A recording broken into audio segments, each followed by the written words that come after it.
So I'd love to introduce our guest speaker for today. We have April, who is an experienced educator and has a passion for education and has 25 years of experience in the field. She earned her bachelor's degree in education and a master's degree in educational administration from the University of Texas at Tyler, so here in Tyler.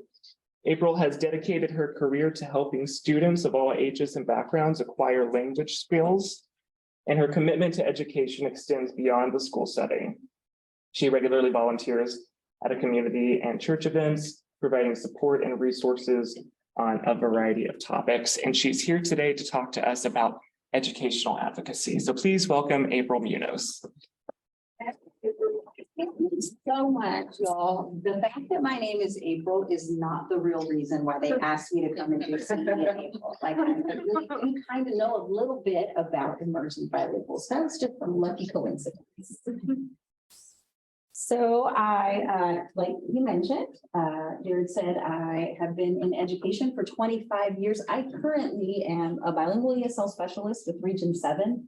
Region 7 is an organization based in Kilgore, and what we do is we support school districts all over the Region 7 area, which isn't just East Texas. Like, we extend as far south as Zavala ISD in Angelina County, and then as far north as Rains.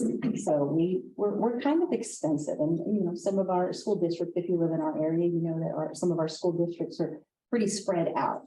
So the work that we do there is just anything related to supporting students who are learning a second language or third or fourth. Sometimes we get these special unicorn babies that already come to us learning and having known all these languages, and then they're going to add English to their toolkit. So we find that to be super cool. And as a former English learner myself, it just always makes me happy to see that happening for kiddos.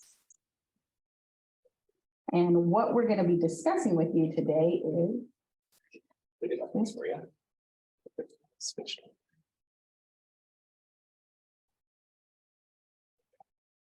Oh, yes, that's how that works. Thank you. Of course. So one of the things that we're going to discuss is specifically your role as a CASA and how I can give you some background information for how you can support any of the children that you serve who might be identified as an emergent bilingual. I want to go ahead and start out by saying that not every single one of the students that you serve is going to be identified, but if they are, then you want to have a little bit of that background, because just like any kiddo going to school is going to have particular needs, particular things that they're mostly interested in, certain learning styles. Well, any of our students that happen to have an additional special need are going to need even a little bit more, right? And so we want to be knowledgeable about those things so that we can make sure as their advocates to ensure that they're getting it.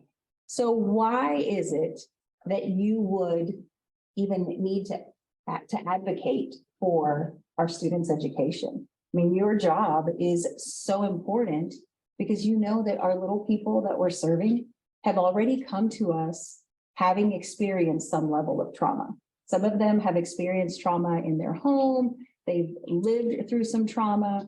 If they've had maybe a difficult home life, that could be the reason that they were removed. And let's be fair, even though the removal from their home might have been absolutely necessary, that doesn't mean that it didn't add to the trauma, right? Even though it's necessary and that was what was best for the child at the time, still, that is also a traumatic experience. And so what these things end up doing is they manifest themselves in so many different ways. And with children spending the majority of their day in the school setting, that's where we're going to see it happen. Our teachers, the educators that serve them at school, are probably the first people to experience or to notice that something is going on, even when people haven't fully shared the entire story, right? They can tell when something's going on at home. They can tell that their students are coming in and they're anxious. They can see certain patterns, like, when they leave on Fridays, they're usually doing pretty good. And then they come back on Mondays and man, it's like, they're a different child, right? Their behavior is absolutely different. And so that comes as a result of spending so much time with them. So knowing that those things are affecting them in their school setting, and that's where they spend the most time. And knowing that education is the great equalizer, we want to make sure that students are able to get the very best education while they're in that school setting. And that's the role that you play. You're ensuring that they're going to have everything that they're supposed to get. You are ordinary people, and by no means do I mean that as a dig, but you are ordinary people doing extraordinary work. You have felt it in your heart to support these little people in the ways that you do, and it is hard. It is hard to, come and get continuing education credits.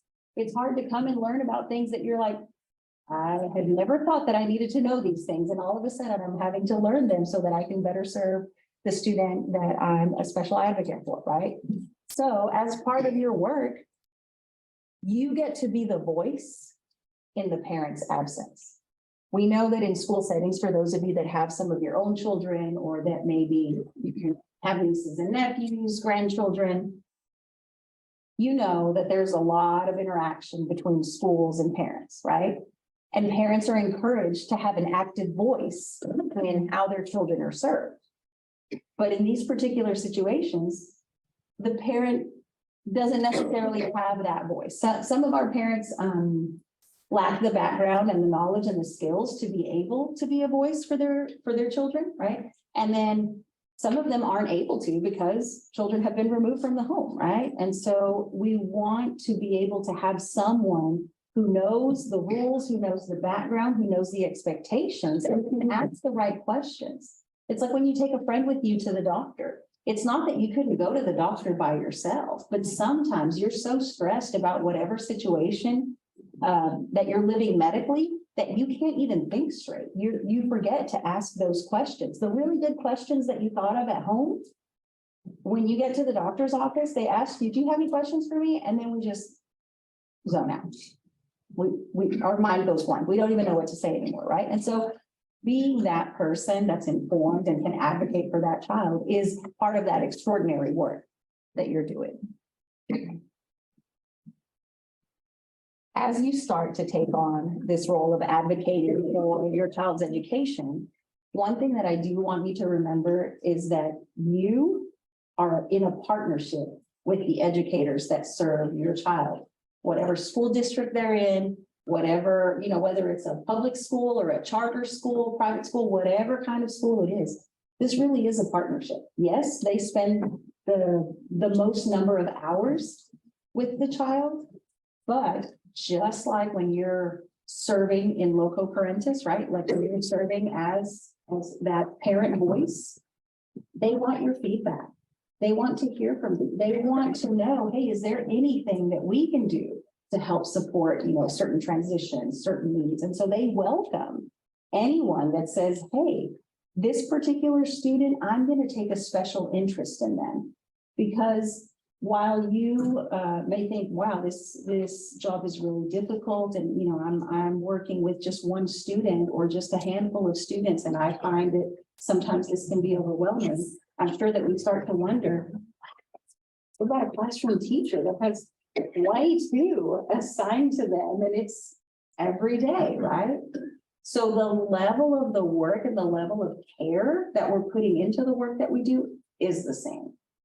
We may follow a little bit of a different set of rules, but our goal is common, and our goal is to do what's best for kids. Everybody in this room and everybody in the school system, nobody goes into education because they want to get rich. I promise you.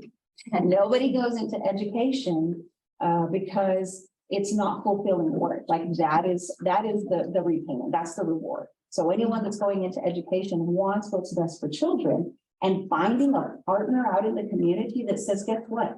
I do too. And I'm willing to work with you to serve the needs of this child. Man, that's amazing. We're always thrilled to hear that.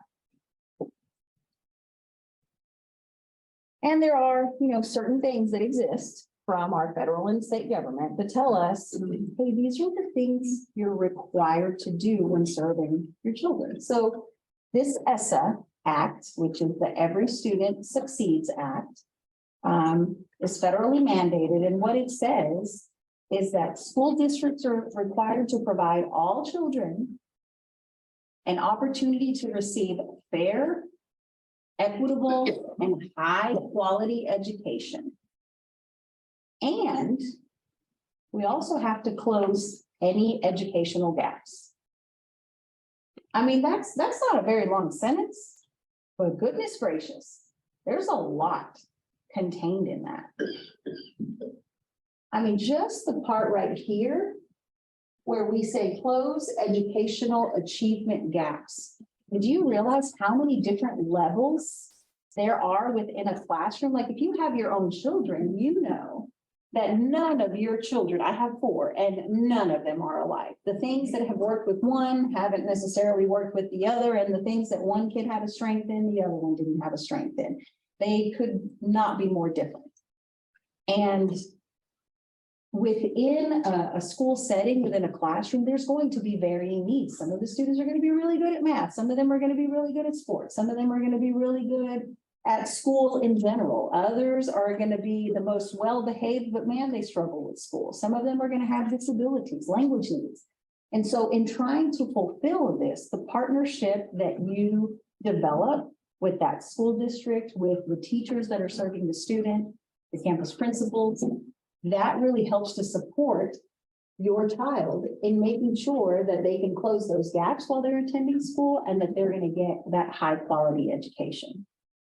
And that they're going to get a fair shake, right? That's part of that advocacy piece that you're going to play.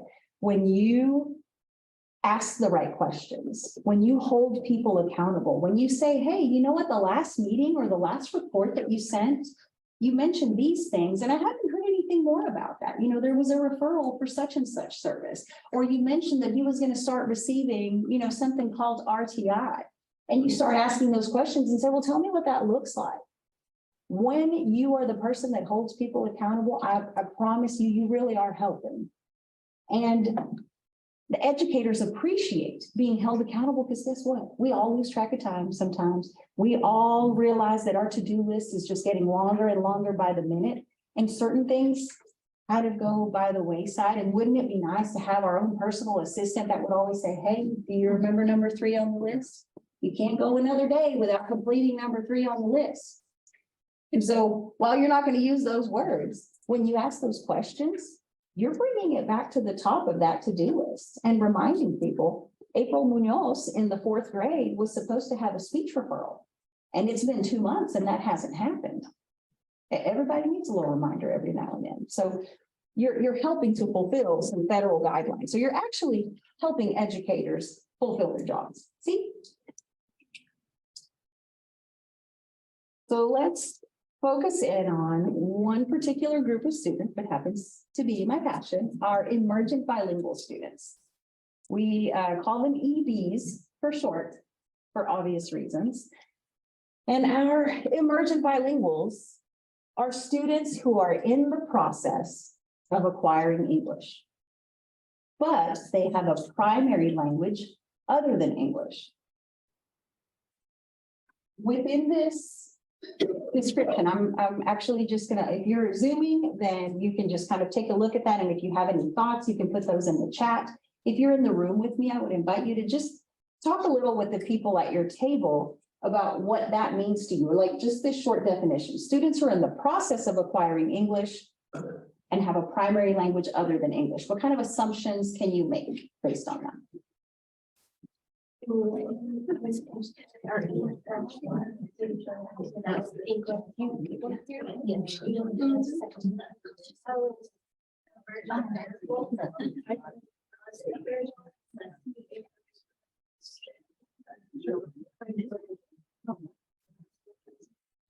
Spanish.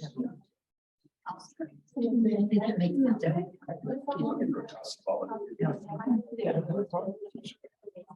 so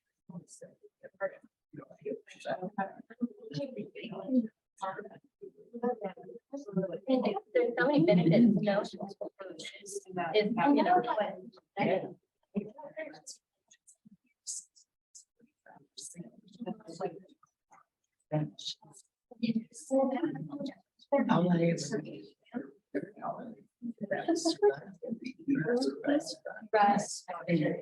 know, I hate to cut you off because I hear really good conversation, and some of the things that I overheard was, I heard people mentioning ESL. I heard people mentioning Spanish. I heard people mentioning moving students, and then maybe the student not being able to perform as well because the new place that they're going to maybe doesn't offer the same services. And all of those things are music to my ears, because that means that you guys had more background than you thought you did and than I thought you did. So I'll go ahead and apologize. I need to give you more credit. That's awesome. As we're reading this, yes, our students are in the process of acquiring English, but like I heard another person say, they're going to be bilingual or multilingual by the end of this, right? Because they do have a primary language. No one, absolutely no one comes to school as a blank slate. Every child, whether they're emergent bilingual or not, every child comes with some level of knowledge, background, experience, and language. It could be that this student uses American Sign Language at home. Who, by the way, if you have a student who uses American Sign Language, they could also be identified as an emergent bilingual. It could be that this student speaks Spanish at home primarily, right? And that's the language that they've been exposed to. It could be that the student is speaking a dialect. It could be that they speak French. I mean, there's all kinds of languages represented just in our small area. I used to be a bilingual director for a smaller district in Smith County. And in that district of 3,600 students, we had 11 different languages represented. You wouldn't think that in a district that size, we would have that many languages, and we did. Now, granted, some of the languages were represented by all of one student, but they were still representative of the population that we serve, right? And others, like Spanish, were very highly represented. So I love that you guys are already taking into account and making connections to so many of these other things. But yes, let's always keep in mind that our emergent bilingual students may not be fluent in English, may not be able to communicate in English, may not be able to understand English yet. But that does not mean that they won't eventually, especially if we help to advocate for them to receive their services. Right? And they are not blank slates. They bring plenty of things to the table. Just so you can get an idea of the emergent bilingual population across the state, Region 7, this is the area that we told you we serve. This is also where Smith, Wood, and Van Zandt County are located, which is where CASA for Kids in East Texas has its outreach. We are in the orange area. So there's between 10 and 19% of the students that are enrolled in school are identified as emergent bilingual students. The state average is 20%. So we're a little lower than the state average. You can see down here, it's no surprise, right, that this would be an area where we would have more students that were identified. You can see that they have up to about 39% of their students identified as being second language learners. But what is curious about this Region 7 area is that even though overall, when we cluster all of our 102 districts together, we have anywhere between 10 and 19%. If you're in Smith County or you're serving a student in Smith County, that percentage is probably going to be a little bit higher. That district of 3,600 kiddos that I was telling you about, it is not the largest school district in Smith County by any means. And we had 25% of our students identified as emergent bilingual. And so it's more likely in Smith County that you might have them, but it doesn't mean that in Wood and Van Zandt you absolutely wouldn't. It's just less prevalent in those areas.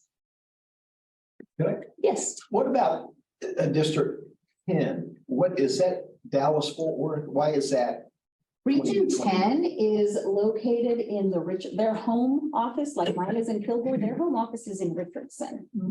And so it could be, and I think you'll see the connection when I share some more information with you. It could be the way people are self-reporting things. And so I think you'll understand when I start to show you how do we even identify an emergent bilingual student. But before we do that, I want to cover just a few terms. Some of these already came up, but I think it's going to help us as we continue our conversation. EB is emergent bilingual. When I mention LPAC, this is a language proficiency assessment committee. This is a committee that helps to make decisions for this student.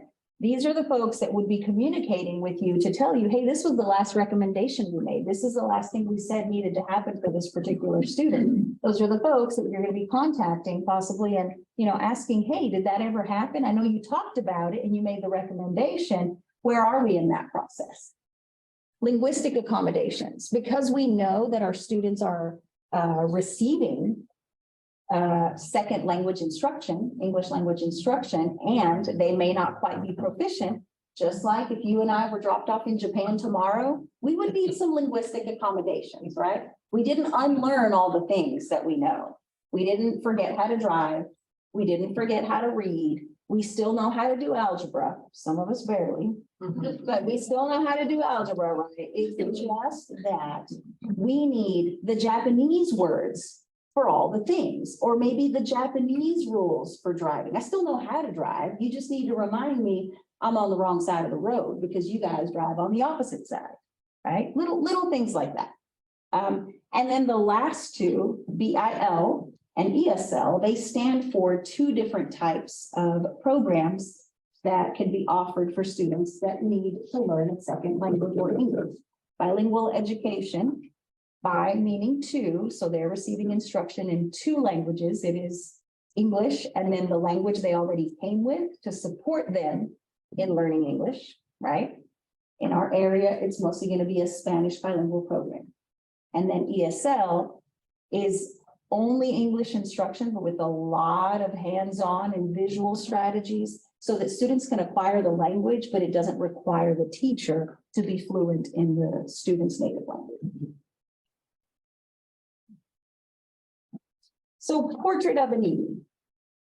We may have in our head an idea of what we think an EB is like, or what an EB, what their situation might be like. Well, here are two different EBs, and I think that their stories are a little bit different, and yet they could still technically be emergent bilingual students. The first one might be born in another country, and they move here, obviously from a country where they speak another language. And prior to moving to the US, they have more than likely received instruction in the primary language of that country. So that could be a situation, and that may be what comes to mind with some of our kiddos. But did you know that the great majority of our emergent bilingual students are actually this second situation? They are born in the hospitals down the road. I was an emergent bilingual when I was younger, and I was born in Mother Francis. I wasn't born in another country. I didn't receive instruction somewhere else. I was born here. But because I was raised by my parents and my parents didn't know English, guess what we spoke at home? Not English, we spoke Spanish. And so knowing that that was the exposure that I had, well, of course, it's natural that you're learning that oral language from your family or from whoever your caregiver is. Well, in this situation, this student is born in the US, and guess what? This family even speaks English. Some of the parents are bilingual and they speak another language, but maybe the caregiver has been speaking to them in a different language. I will tell you, I was very lucky that my mother always watched my children so that I didn't have to send them to daycare. Not that there's anything wrong with that, but I was very lucky that they got to hang out with grandma. Well, grandma and grandpa speak Spanish. They do speak English and they can get by just fine, but their preferred language, their language they feel comfortable in is Spanish. And so growing up, my children first learned Spanish, and then they started to acquire the English by the time they were in school, and they were fine, but they were definitely exposed to the Spanish first. And so this is really more the emergent bilingual that we serve in our school settings. We do have a few that are coming from other countries, but if you're just imagining that all of the bilingual students come from another place and their entire families don't know English and like they're living in a bubble, that's really not it. It was at one time. but not anymore. And a lot of our students are learning English and Spanish sequentially. Did any of that, I don't know, did that come as a surprise to anybody? No? Okay. I know in some instances, people are like, oh, well, I don't understand why if they are bilingual at home, why the student wouldn't be bilingual already. So how do we figure out that a student is an emergent bilingual? Do we just take a look at them and decide, oh, that one looks like they might be an emergent bilingual? The answer is no, that's not it. So how we identify them is actually parents and guardians, and this goes back to your question. When a student is enrolled in school, whoever their person is that's enrolling them, parent, guardian, whoever, they have to self-report answers to 2 questions. The first question is, what language is used most in the home? The next question is, what language is used most by the student? If either of those answers is not English, like unless it says English, English for both of them, then this student is filtered out and they take that particular form, that piece of paper, and they say, okay, this is going in the needs testing stack. And everybody who responded, the language used most in the home is English, language used most by the student is also English, that goes in a different stack. The English stack, the school counselor, the school registrar, whoever's in charge of assigning teachers, they're going to take that English stack and they're going to say, okay, Gen Ed, whatever grade level, right? They're 7th grader, it's going to be Gen Ed 7th grade, and you're going to assign the Gen Ed 7th grade classes. But for the students who said anything besides English, whether it was 1 answer or 2 answers on the questions, those friends are going to receive an assessment. And when they're assessed, they are going to be checking for fluency in English. They're going to test listening and speaking when they're very young. And then around 7 years of age, they also test reading and writing in English. In some instances, they may also test the Spanish, but really what they're concerned with are the English scores. They want to know, are you fluent or not? Are you proficient or not? And anyone who rates below proficient from this stack, they're going to say, okay, let's have that committee. Let's have the LPAC start to make some recommendations for you, because you have, according to our assessments, you have not met proficient standards in English. And so you're going to need support from the school to help you acquire English. So that committee makes that recommendation. Then after that committee makes that recommendation, just like with anything else related to school, parents receive that recommendation and they get to make a choice. They get to say, oh yes, I would love for my child to participate in ESL or bilingual education, or tell me more, I still have questions. And in some instances, for whatever reason, parents may deny those services. Yes. So for our advocates, our children have been removed from the home, and I know that there are instances where that home might have spoken more Spanish or another language. But if a foster parent is filling that out or checking it off, and they take this kid and they say English, it might be like an advocate thing to say, hey, but they just came from a Spanish English or something. Excellent point. So here's the thing, this identification process happens one time, the very first time that a child is enrolled in a Texas school. So this isn't something that every time you change schools, you fill it out. They might hand it to you or to the person who's enrolling, but the only good one is the original, and it's called home language survey, the original home language survey. But you are very correct in that it could be that a well-meaning foster family may say, well, I don't know why he's in bilingual. I mean, we don't speak Spanish, and I don't even think he speaks Spanish. And so why is he still receiving bilingual services? Well, as a result of being identified, this student qualified for services. Like I told you, we didn't just pick them out of a lineup, right? We didn't just say, oh, you have curly hair. You might look like you need bilingual services, right?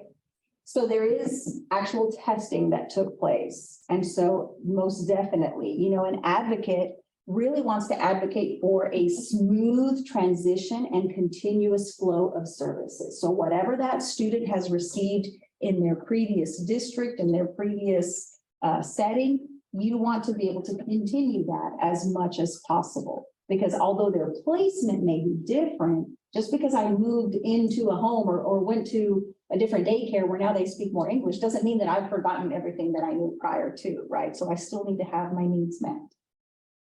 Yes. I'm sorry. No, these are great questions. So that could also, and I guess this is kind of more from our standpoint, help the child to remain attached to that culture so that they don't lose that language while they're placed someplace else. That can be another level of trauma, having to go from this is what I was used to, this is how we do things, these are the traditions that we follow, to all of a sudden I am in a different placement.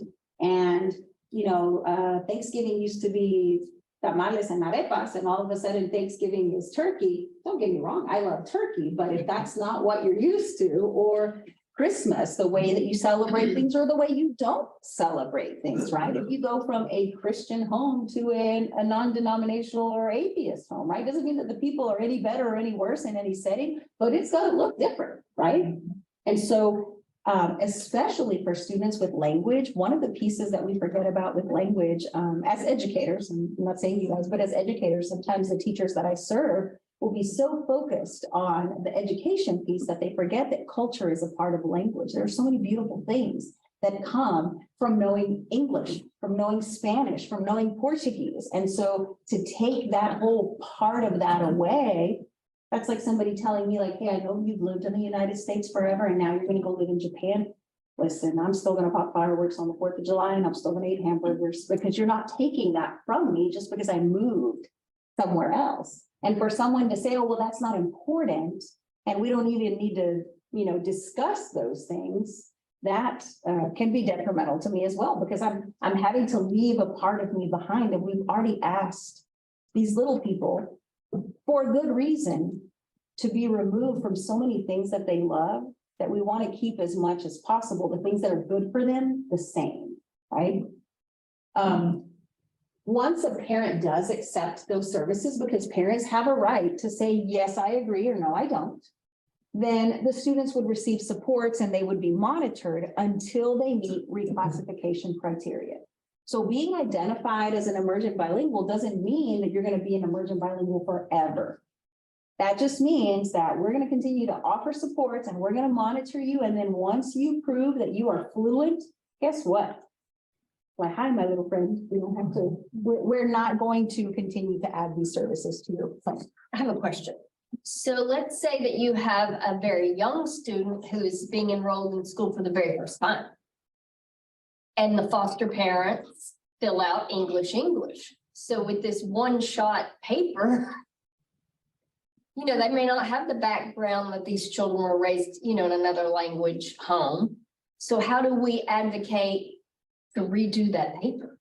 So this is not something that I put in my notes. So I would write down, you have 2 calendar weeks from enrollment. And I know the stars have to align for you to even be there, right? But just know that every time a student enrolls for the very first time in school, they will fill out a home language survey. Okay, so just know that if it's their first time, that's one thing.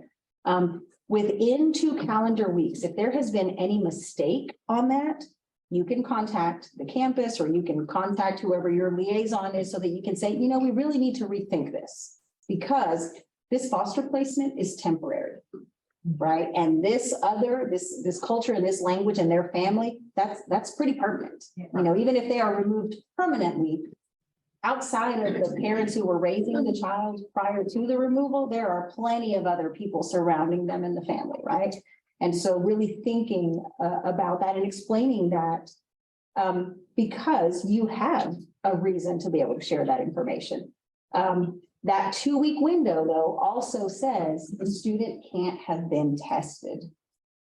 So it's two-pronged. It has to be within 2 weeks, and they can't have done the language testing yet. If your school is really on top of things and they got it filled out Tuesday and they started testing Wednesday, you kind of can't change it. But that doesn't mean that the student couldn't receive services. I promise you, every school wants to do what's best for kids. And if you were to explain, hey, listen, foster parent, filled it out in this way, even though the document can't be changed, the type of services can still be offered, just in a different setting. Well, and this is something that we can talk to our foster parents about when we know that kind of home that the child came from. Yeah, and they need to take that into account, because I know some of us, we have tunnel vision, right? We're like, well, you're living with me and I can't support you. I get that, but this is temporary placement. So I can't make decisions for you based on a 6-week, a 12-week, a 3-month placement that is going to affect you in school for 13, 14 years, right? When you said liaison, were you referring to like the district foster care liaison? Some districts have a foster care liaison that you could communicate with. If you need to communicate with, for anything related to this, your assistant principal or your campus principal is usually going to be a good fit. Obviously, you can reach out to the classroom teachers, but sometimes the classroom teachers are like, ooh, that's outside of my scope of decision making. So I'm going to refer you to my boss, and they'll send you over to a campus principal or assistant principal. It seems like the biggest error would be English, and they really need to be bilingual. So if they did go off, they got filtered and they went to testing, then they're probably going the route we want them to go, right? Except that if you say English, there is no testing because it's self-reported. But as long as we're 2 calendar weeks and they won't be tested, then we should be okay. But if Correct. they got sent through testing, then they picked up on something. That's right. Yeah. If the parent were to say English, teachers are allowed to say, hey, I don't think something's clicking. I have been engaging with this little friend and we're doing all these pictures, and man, they're really on the struggle bus. Or I've noticed that there's another little friend in the classroom that speaks this language, and both of them just go to town. They're having long conversations in this other language and it's not English. Are we sure we don't need to do some testing? And so that could happen as well. But you're right. It's not all is lost. There's always a solution. April, Yes. what if the student is tested and they reported like bilingual and they're tested, but they test out proficiently in English? Then are they automatically moved? Because you said at some point in time, once they're proficient, they no longer Correct. fit that criteria. During that initial identification part, if you reported Spanish, and the child is tested and they are fluent in English, according to the test, that committee is going to get together and make a recommendation, which is going to be general education with no language supports. So in that moment, they would go to gen ed. Would that in some way though be detrimental to the child because of their cultural background?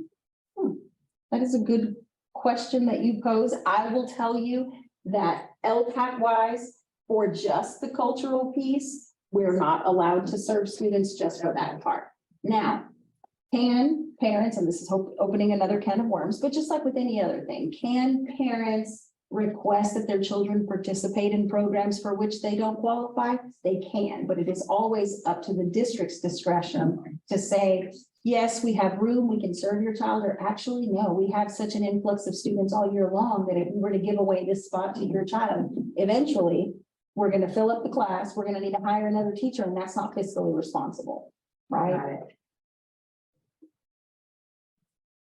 That LPAC committee is composed of some required members.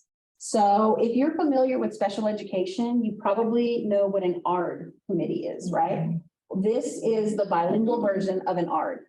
The LPAC is like an ARD, and you have to have the right people in the meeting. If you don't have the right people, you cannot have the meeting. And this committee is who makes recommendations for the child. So you have to have a campus administrator. Oops, I spelled the word wrong. My apologies. So we have a campus administrator. And so this is not just someone that has their principal certification. They have to be the actual campus administrator because they have to have some skin in the game. They have to be the instructional leader and the decision maker for the campus. So I can't have my counselor who has their principal certification sit in for me as the administrator. Has to actually be principal or assistant principal.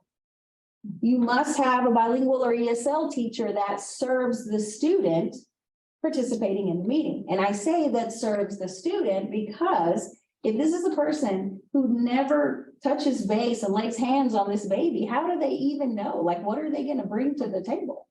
But how are you going to share valuable feedback if you don't know who the student is because they're not in your class, right? So they don't just have to be bilingual or ESL certified. They need to be a teacher who serves our little friend. And then we have to have a parent representative. Right. This is the one thing that's different from an ARD committee.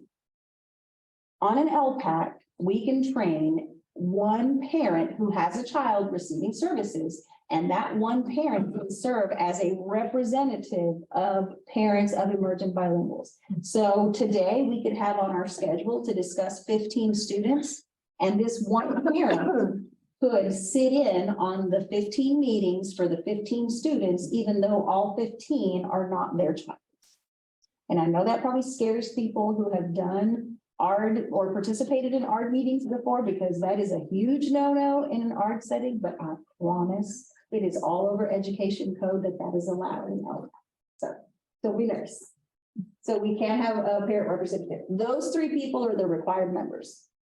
And they don't all have to be there in person. Sometimes we know that parent representatives need to do a Zoom participation. That's allowable. You know, the law has allowed for that lately because, you know, COVID and all the things. But you have to have those 3 folks participating in the meeting. And then other members as necessary, because guess what? We have plenty of emergent bilingual students who also have other needs. They may also be served through special education. And if so, we need to invite special ed friends to the party.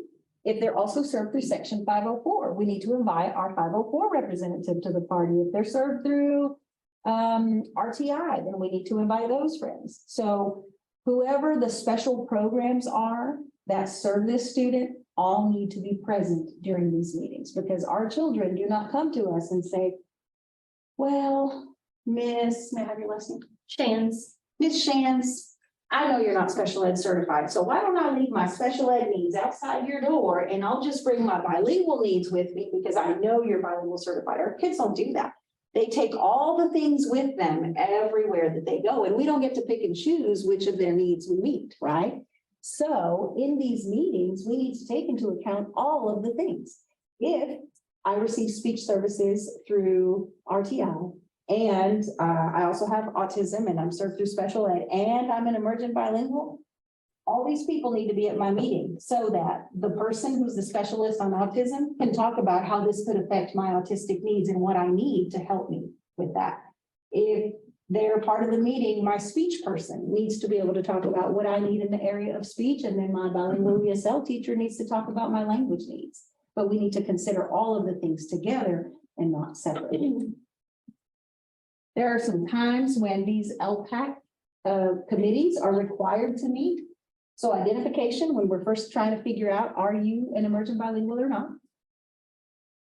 If they're at the age level where they start to take state assessments, then we'll have to meet at that time as well. Typically that's 3rd grade and up. And then at the end of the year to review their progress and determine, have they met the criteria to show me they're proficient, or do they continue to need language services?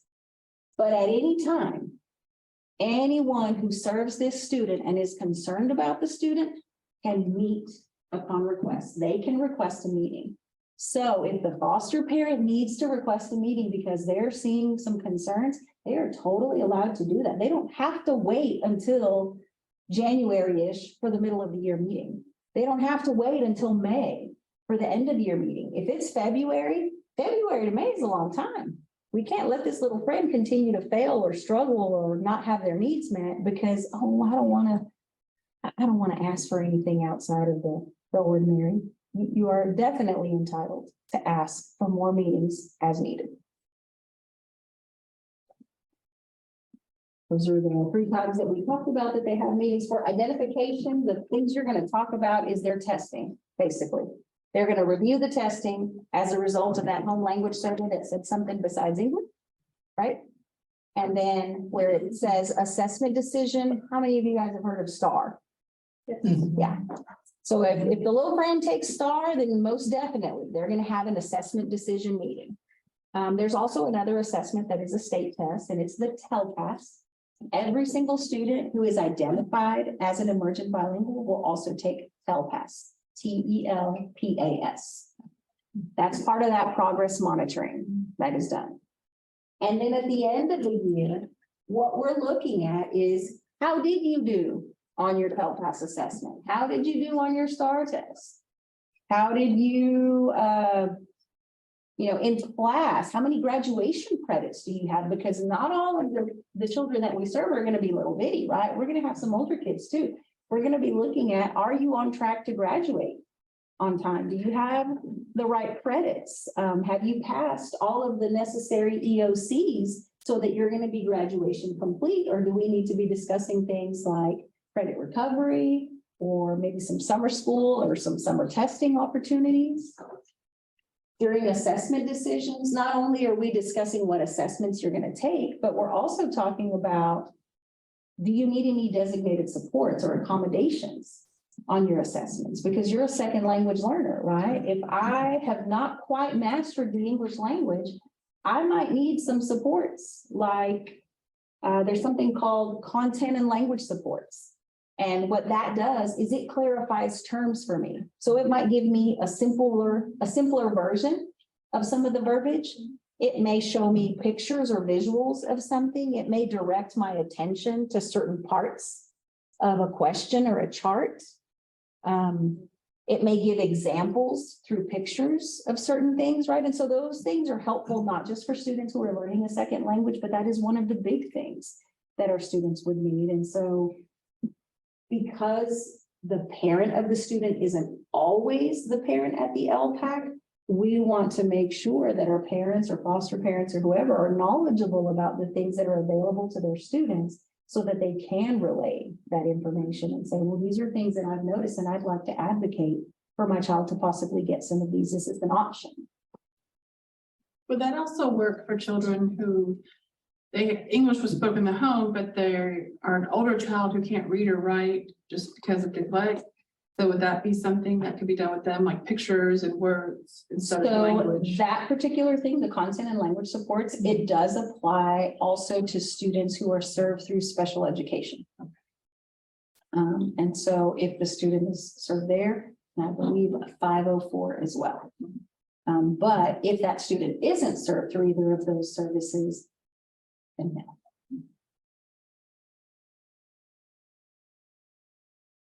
We keep talking about these program services and these language supports that we're going to give children. Well, let's talk about what those look like. Remember, I said that there's one instance where the parent might say, no, thank you, I don't want anything. And so we commonly know them as parent denials. That parent is within their right to say, I don't believe that that is going to be the best setting for my child, and I would prefer that they don't participate. That's fine. Does that happen a lot? Not really. Actually, we don't have very many, at least not in my experience with the Region 7 area, as far as parents denying the services. Most of the time, they will accept the initial recommendation from the LPAC. But every once in a while, they'll say, you know, I didn't have a very good experience myself when I participated in a similar program, or I have older children and their experience wasn't very positive. And so sometimes that will be the reason why they don't want their children to participate. And I mean, who doesn't blame them, right? If you've had a negative experience somewhere, why would you recommend that to anyone else, right? You don't even do that with restaurants or stores. Why would you do that with your child's education, right? So totally get that. And you can have a conversation with them, explain to them like, well, listen, you know, this is a different district. Let's give you a tour. Let's show you how we provide things. And most of the time, they do come around and they see the value and the benefit in the services. Every once in a while, they may say, well, I know you recommended this, but what else is there? And so they may decide, it's not really a menu of options that you offer, but they may say like, listen, I don't really want this. I think that this is too much support, but I would gladly accept this for my child. And they're okay with that, right? But we really don't have a lot of parent denials, which is a good thing, because just FYI, whether the parent accepts the services or not, remember ESSA, we still have to close those gaps as a school. So when parents say, no, thank you, we still have to do our jobs, except now we don't get funding to do our jobs in the school setting. That's okay. We're not going to leave anybody high and dry, but it happens. This is what those language services look like. So for ESL, there's 2 different ways that kids can be served. For bilingual, there's 4 different ways. You really? If you never knew what the difference was between any of them, it really wouldn't matter. But what you do want to keep in mind is ESL uses English only. The goal is to have the student acquire English, and you can use any strategies as long as they help the student develop English. You can even use their native language, but it's not required. In any of the bilingual program models, because it is bilingual, the student will receive primary language instruction and English instruction. There has to be instruction in both languages. The difference between these that are called transitional and these that are dual language is that in transitional, you are slowly removing the primary language support as they no longer need it and slowly increasing the English instruction. So every year there's less primary language, more English. In a dual language program, the primary language never goes away. The goal of this program is not just English acquisition and literacy in English, but also literacy in the other language. In our area, it's going to be Spanish. So it'll be Spanish literacy and Spanish competency, Spanish fluency, in addition to English literacy and English competency. What happens if it's like a unique language that, like Turkish, You know, because I know there's a family or several families that speak Turkish around. So in our area where Smith County and Wood, all of our bilingual programs that do exist are all Spanish-English bilingual programs. So for any other language that is not Spanish, the recommendation from the LPAC would be ESL.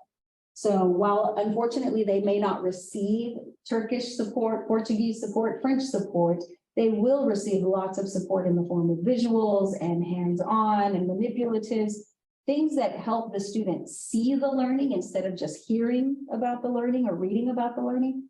But it probably won't include any of their native language instruction. It's not required. And when it does happen, the people in our area don't typically speak that language.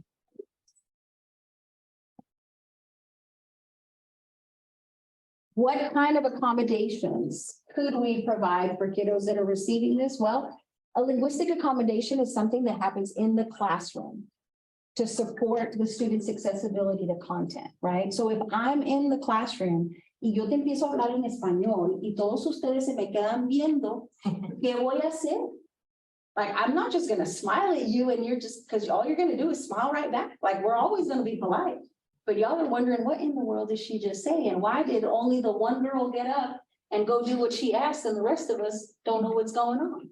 I have not provided any linguistic accommodations for you. So what am I going to do in this classroom to make sure that you can access the content? If I'm talking about 2D and 3D shapes, I better have some 2D and 3D shapes that I'm showing you as I'm talking about the 2D and 3D shapes. And maybe every time I mention a polygon, I hold up the polygons. And maybe every time that I mention vertices or angles, that I'm pointing at the vertices and angles. And maybe I have these words posted on the wall. So they, as you're hearing vertices, you see what the word vertices looks like, and you're making that connection between the print and what's coming out of my mouth.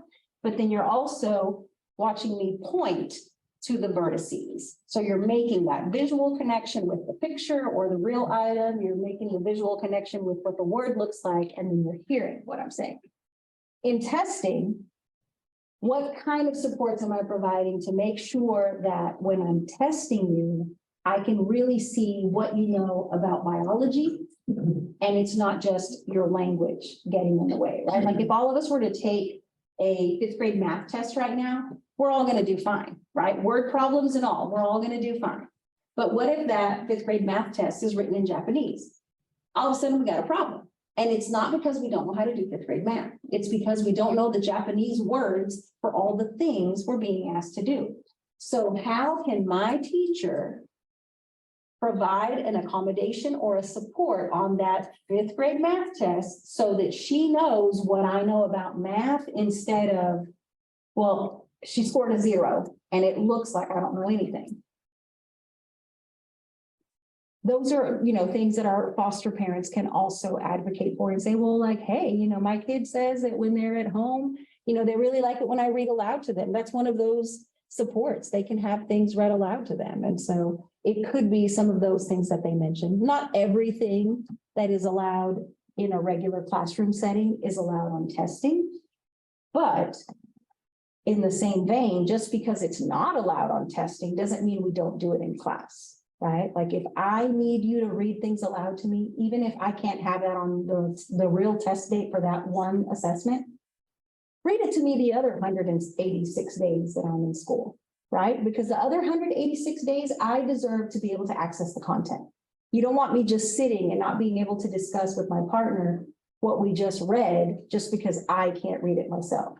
Like, even if I listen to it, can I still have a conversation about what I just listened to? Yes.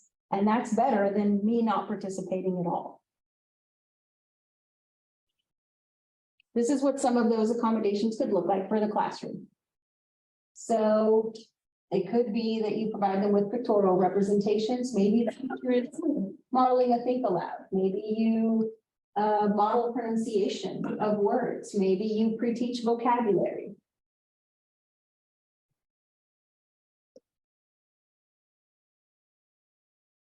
Here's the big part, equitable access. We've talked a lot about like different meetings and things and what is required. But one of the biggest things for any kid in education is just how can I make sure to provide access to them for everything that everybody else has access to, right? How can I ensure what they should be allowed to have? You guys probably have a protocol for alerting campuses to the fact that you should have the right to review educational records for students, right? And so once you've taken care of that piece and the school is knowledgeable and they know what your role is, then you can ask to review those things. Now, some districts are going to have digital records, others are going to have paper records, and others are going to have a combination of.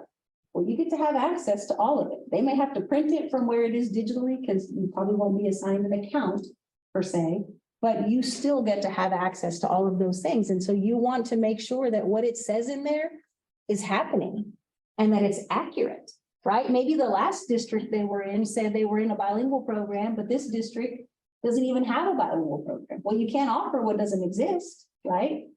So they would have had to have changed that information and say, okay, they stopped receiving bilingual when they left XYZ ISD, and when they moved to ABC ISD, they switched over to ESL.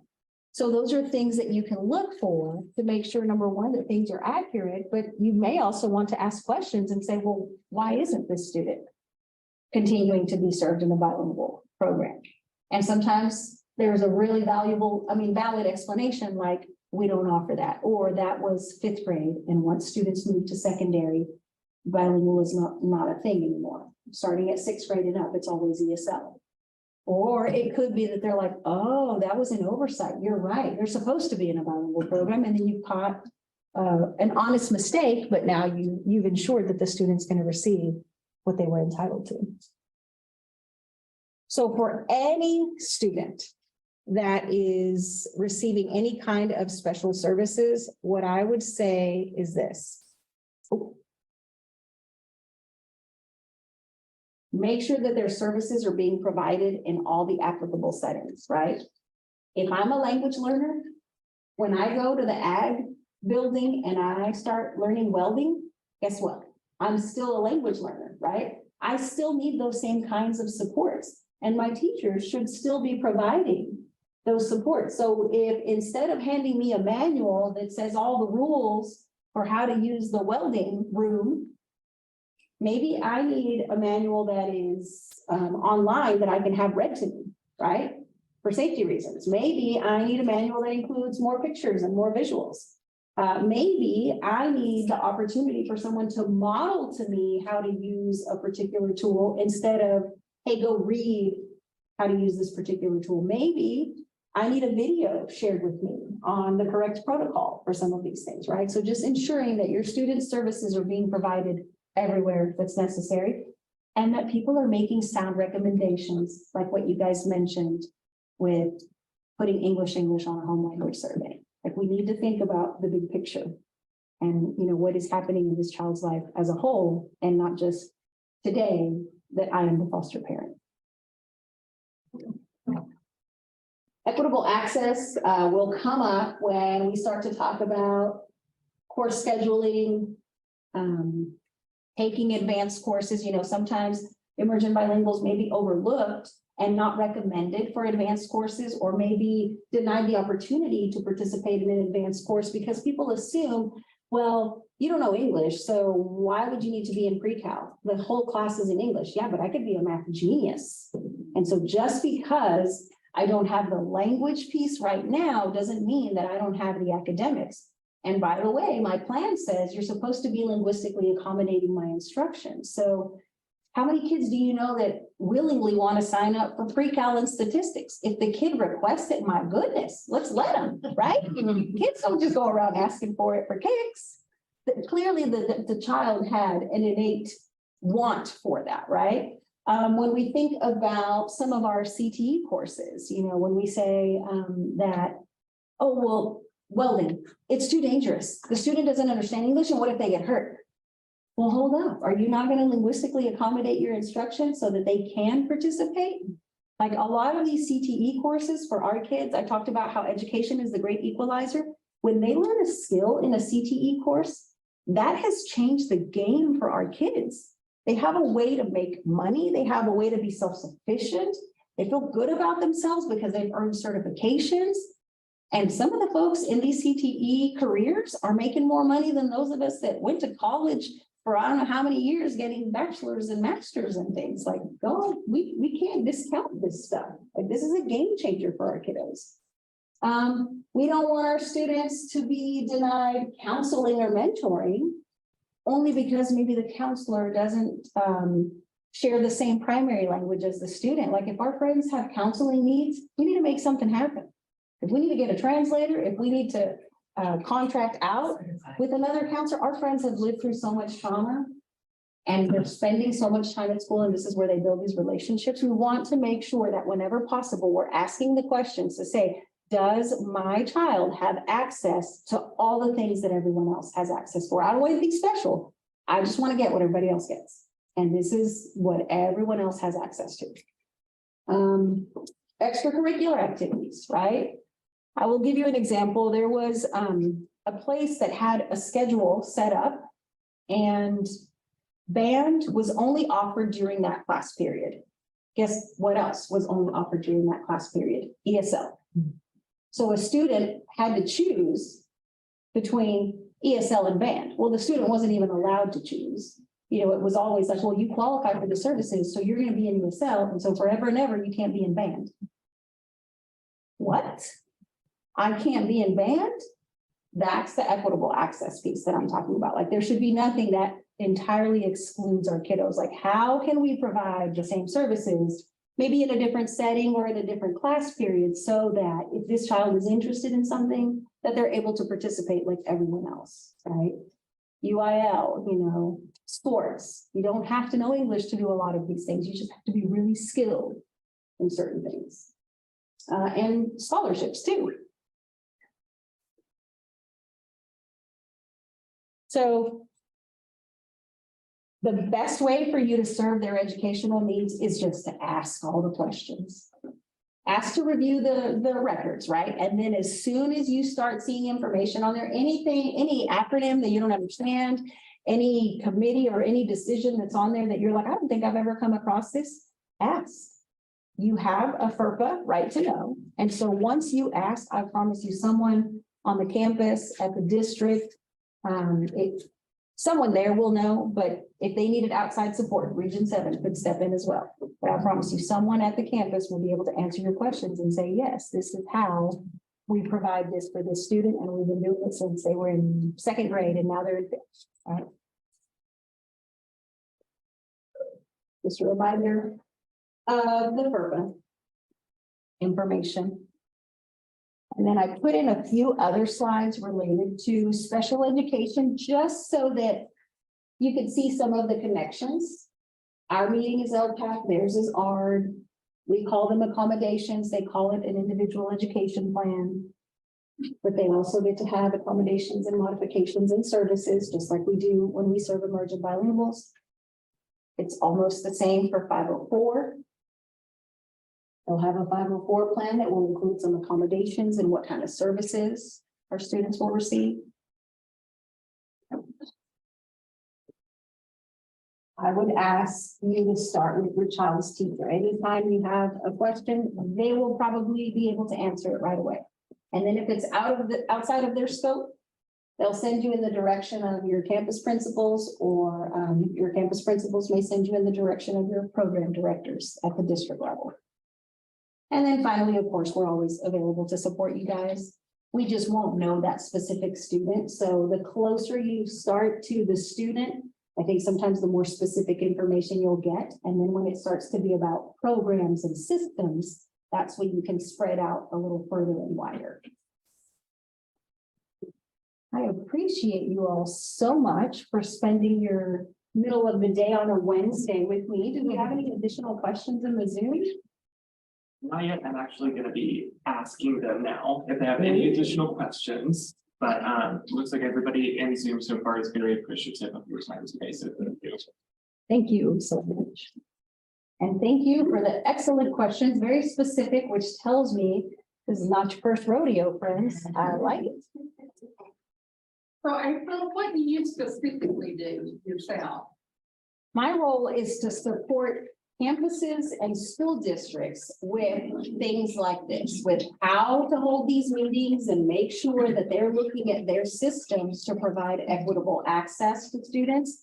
I provide trainings to administrators on how to better run their programs, just so that they're compliant and meeting the needs of students. I provide trainings to teachers on how to provide instruction in class. So just anything that helps make the lives of emergent bilinguals better.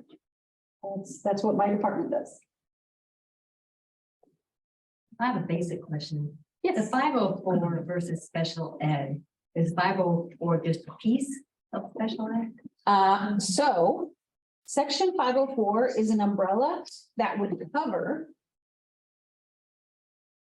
people with a physical or mental impairment that substantially limits a major life activity. Okay. So 504 does cover special education, but not every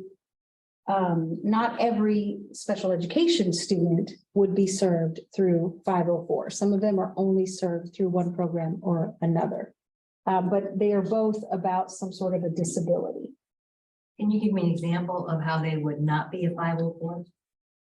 So let me see if I have one here. So for some of the students that I recall, if I can get my mouse back over here, that I recall received some of our 504 services would be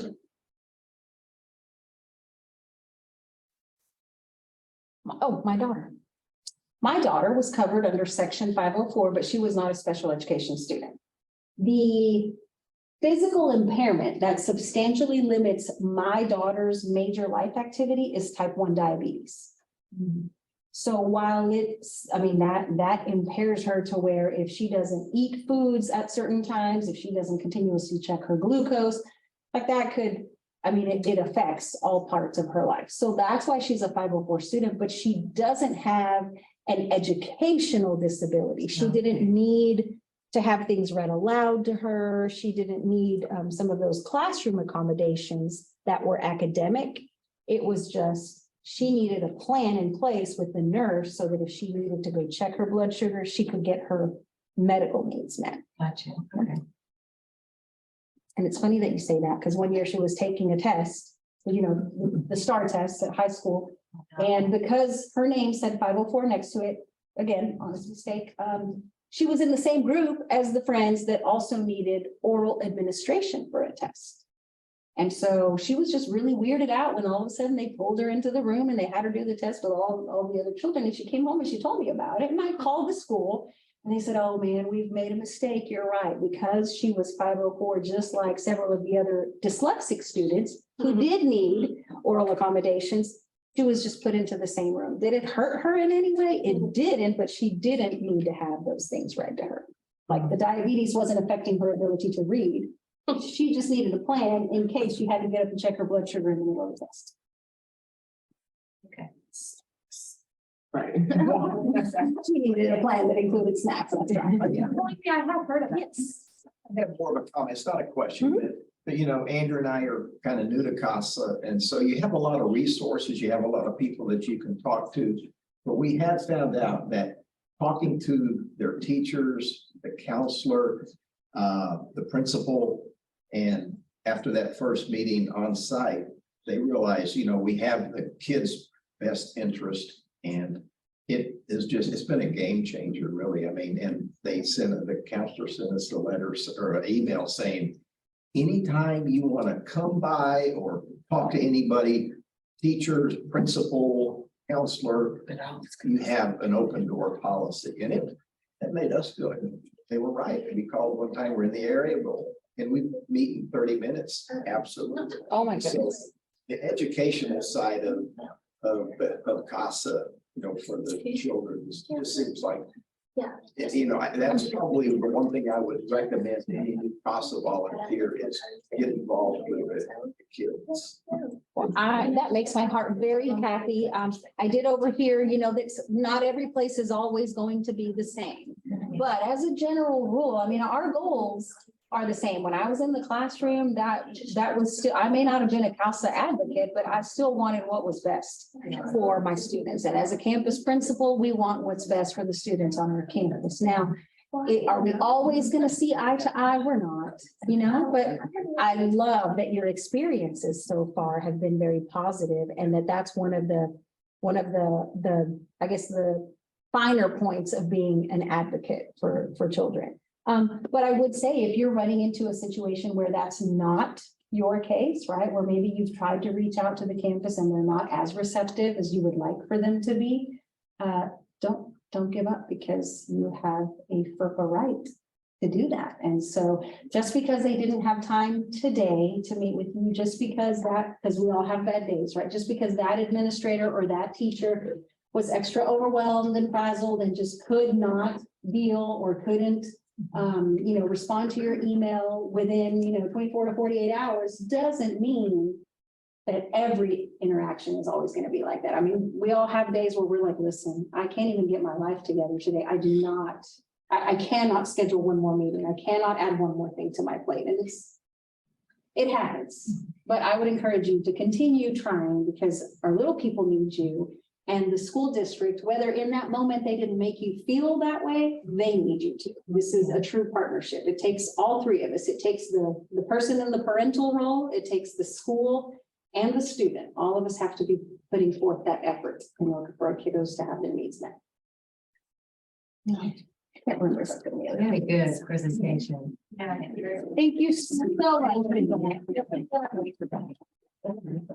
you so much. Thank you so much, April. All right, so before everyone heads out, if you would fill out